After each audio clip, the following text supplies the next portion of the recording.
And joining us right now to go all out on their win last night, our Magnolia head coach Chito Victorero and the Beast Calvin Abueva.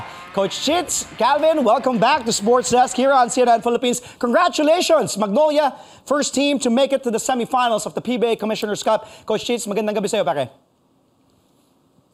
Good evening, Andre. Thank you for inviting us again. Sa lahat po ng nanonood, magandang gabi po sa inyo lahat. Alam mo na, Coach Chits, pag panalo, invite dito sa show kaagad. Kailangan. Yes. Batiin ko si Beast. Brother, magandang gabi. Congratulations. Ay, salamat at good evening sa lahat ng manonood. At yun, di pa tapos ang laban. Tama, di pa tapos. Semis, pero palapit ng palapit na. At least advance na kayo sa semis. Coach, dikit yung action actually ng first half. Medyo napapanood ko kagabi yun after ng show. Pero kayo, nag-control na kayo towards the end of the third quarter, tapos tuloy-tuloy na hanggang ng fourth final period. Sabi ko, kontrolado na ng Magnolia to. Ano yung sinabi mo, Coach, lalo na heading into ng fourth quarter, para tuloy-tuloy na ma-take over tong TNT? Alam mo, Dre, at the start of the game or yung preparation pa lang namin, we talk about 48 minutes of grinding. So we talk about the physicality, we talk about the composure, the mental toughness. And alam ng mga bata na dadaan kami doon, dadaan kami sa mahirap na laro. So we're prepared na 48 minutes na close game. And the good thing is, yes, naka-execute kami ng, especially on the second half, na talagang yung mga veterano ko nag-step up sila, especially my import. So yan yun. Yan ang playoffs eh. It's all about execution, it's all about toughness and discipline. Cal, third game mo pa lang to this season. And napasapa ka kagad dito dahil do or die para sa TNT. Sila ang reigning Governor's Cup champions. Alam naman natin, mabigat ang TNT when healthy. Ano yung iniisip mo heading into last night's game? Dahil narinig ko din yung mga commentators while I was watching the game. Iba yung nadadala ng Calvin Abueva. Alam naman natin, ever since the NCAA, meron kang yung psychological advantage. Because pagkalaban si Calvin Abueva, kung kunyari ako, may inis ako eh, he's a pest. But pagkakampi ka, di ba, okay. Kasi you do the dirty work, you rebound, you defend, inaasar mo yung kalaban.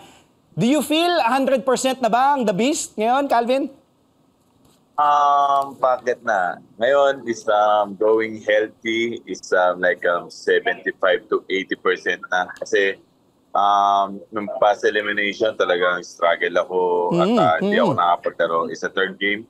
And then pumasok ng semis. Siguro itong semis na to is good, better to me na malalaro ko yung laro ko.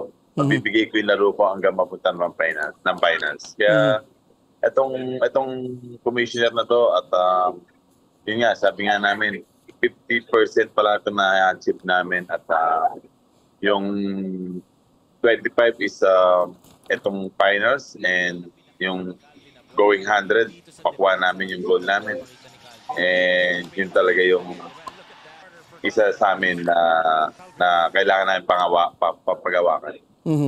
Coach, alam mo, you're the number one team. Magnolia's number one the whole conference, even dating back to the PBA on tour. And you guys, of course, malaking bagay si Calvin Abueva, di ba? But even without Calvin, you guys were playing like a well-oiled machine. Now that Abueva's back, sa tingin mo, may mas itataas pa, kumbaga, mas nakakatakot pa actually, itong Magnolia, now that your team is 100% healthy and complete. Actually, si Calvin yung pinaka-press sa amin ngayon eh. Because he's only played 3 games pa lang. And actually, siya yung talagang key factor dito because press siya dahil, of course, siyempre galing sa injury. Ngayon pa lang siya nag-recover. Sabi nga niya, mga 75-80% pa. So, papunta na siya doon. Sana, yun yung malaking bagay sa amin na maka 100% siya going into this semis. Para talagang matulungan niya yung team dahil we're sometimes yung kung matatandaan mo on our game against before Meralco game, I think that's a Converge game. He's the one who give us that energy because yeah, he's very fresh. Kaya lang, mabilis lang mapagod.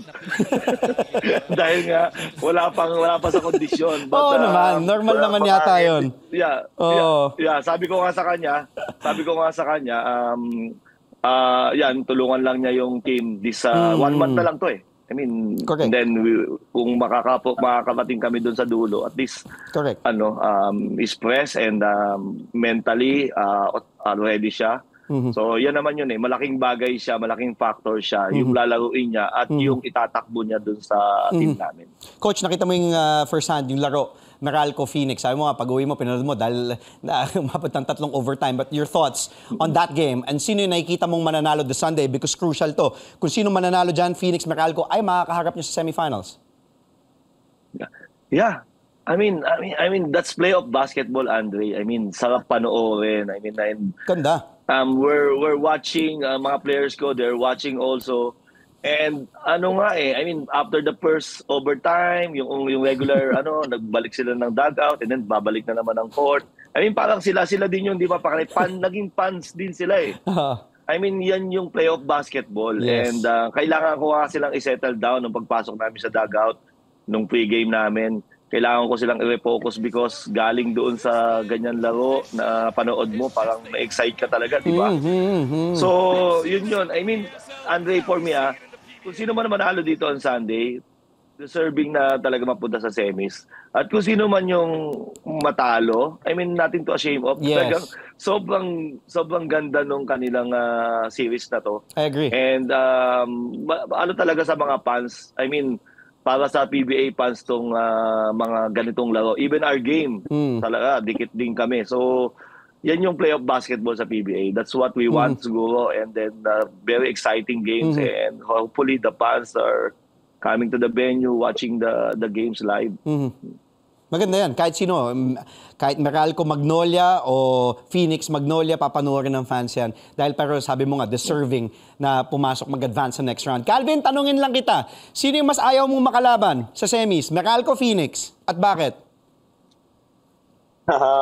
Kahit wala akong mabanggit eh. And syempre naman, nung last game namin against Meralco, sobrang wala kaming doubt dun sa venue.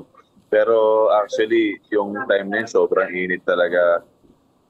Hindi naman namin ginawang excuses yun. Talagang, lumaban kami. Binigay namin best namin. Maski ganun kainit, maski ganun kapagod yung Pero mas pagod siguro yung Meralco dahil may SL sila na nilalaro, di ba? Sa atin, yun yung wake up call sa amin yun. Game na yun. Against sa Iloilo. Well, Maski siguro, lalaban kami. Ganda nun. Panalo kayo nun. 85-80. You had 10 points, 5 rebounds, 2 assists, and 2 steals. Well, congratulations again.